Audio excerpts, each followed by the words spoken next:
Did Jeffrey Epstein hang himself or did somebody kill him? Senator, I believe he hung himself in a cell in the Metropolitan Detention Center. Are you going to release all the information about that? Senator, we are working through that right now with the Department of Justice. When do you think you'll have it done, Kash? I think in the near future, sir. Like before I die? Senator John Kennedy just asked FBI Director Kash Patel the question every American wants to hear. Did Jeffrey Epstein hang himself or did somebody kill him? But that wasn't even the most explosive part. Kennedy revealed the FBI paid $2 million to agents fired for trying to stop Trump's election. He exposed how the FBI had Hunter Biden's laptop for 10 months, but stayed silent, while 51 intelligence officials called it Russian disinformation. Hit that subscribe button and help us reach 100,000 subscribers. Mr. Director, worry not. We'll make sure your agency is adequately funded. This judge you arrested in Wisconsin, she was breaking federal law, wasn't she? Yes, that's why we arrested her. She was helping an illegal immigrant escape being taken into custody. Is that right?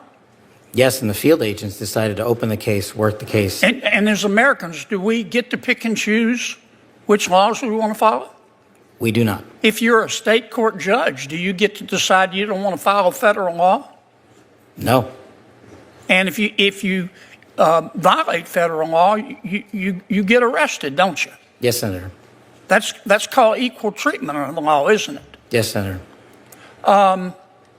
You remember Lisa Page and Peter Strzok, don't you? Yes, Senator.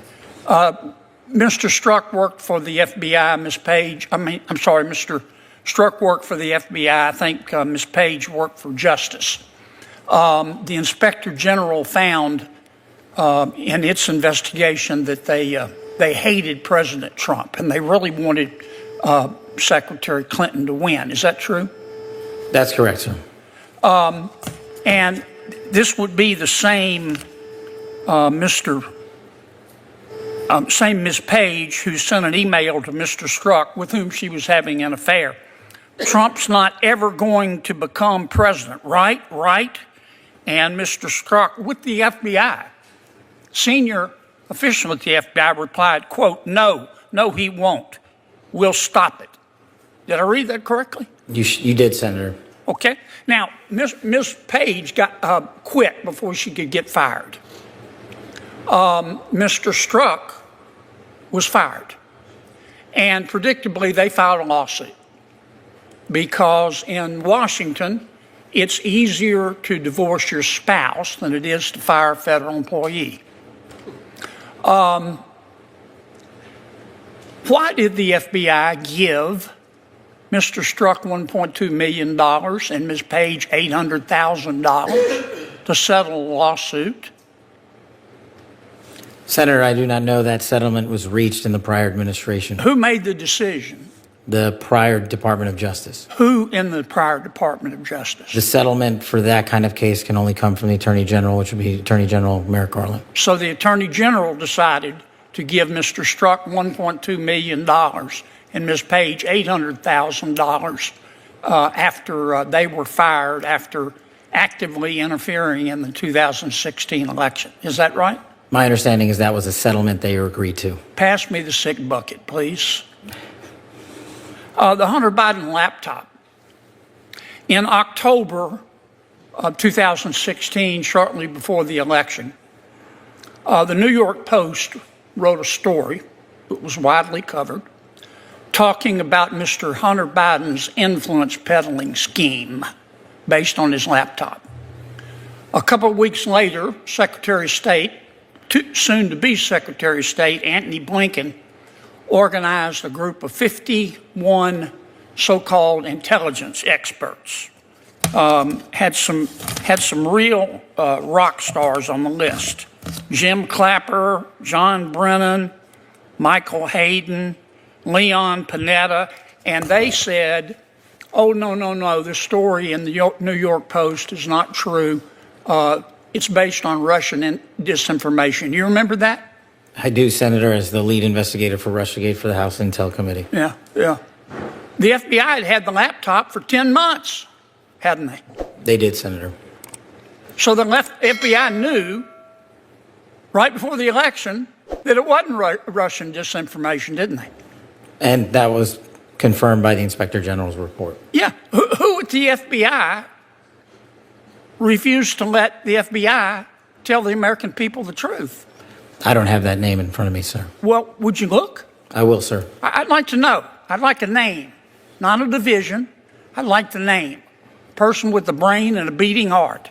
Yes, sir.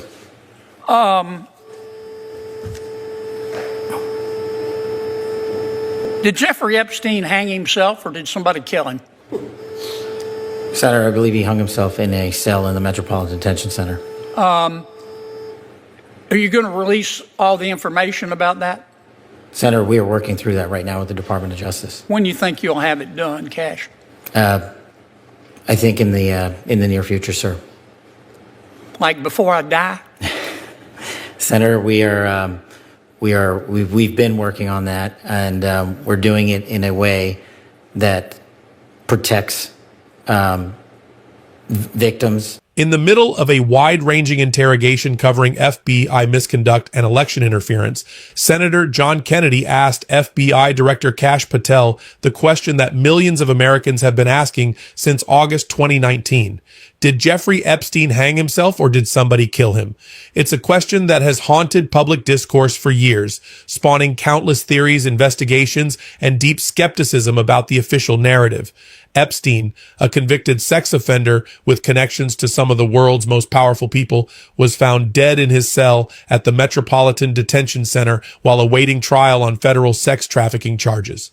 The circumstances were suspicious enough that even people who typically trust official government explanations found themselves questioning what really happened. Kash Patel's answer was direct but unsatisfying. He stated he believes Epstein hung himself in his cell at the Metropolitan Detention Center. Notice the language there, he believes, not that the evidence definitively shows, not that investigations conclusively determined, but that he personally believes this is what happened. For many Americans, that belief doesn't align with the facts as they understand them. Epstein was on suicide watch, then mysteriously taken off it. The cameras that should have been recording his cell allegedly malfunctioned. The guards who were supposed to be checking on him every 30 minutes reportedly fell asleep and falsified records. His cellmate had been transferred out, leaving him alone. The autopsy findings included injuries that some forensic pathologists said were more consistent with homicidal strangulation than suicide by hanging. These aren't fringe conspiracy theories. These are documented irregularities that appeared in mainstream news coverage and official reports. The combination of these factors created a perfect storm of circumstances that allowed something to happen to one of the most high-profile prisoners in federal custody, someone whose testimony could have implicated numerous powerful individuals. Kennedy then asked the follow-up question that matters most. Are you going to release all the information about that? This gets to the heart of why skepticism persists. The government controls the evidence, the autopsy reports, the surveillance footage that does exist, the guard logs, and all the investigative materials. If they want to put the questions to rest, full transparency would be the way to do it. Kash Patel said they're working through it with the Department of Justice. He claimed they're doing it in a way that protects victims and doesn't put irrelevant information into the public sphere, specifically mentioning child sexual abuse material that obviously shouldn't be released. When Kennedy pressed for a timeline, asking when it would be done, Patel gave the bureaucratic answer of in the near future. Kennedy's response captured the frustration perfectly. He asked if it would be done before he dies, highlighting how these vague promises of transparency in the near future often mean indefinite delay. It's the same pattern Americans have seen repeatedly when it comes to the Epstein files. Promises of release, followed by redactions, followed by more delays, followed by more promises. The broader context makes Patel's vague timeline even more problematic. The Trump administration came to power promising complete transparency on the Epstein files. They said everything would come out. Attorney General Pam Bondi claimed in hearings that she had a list.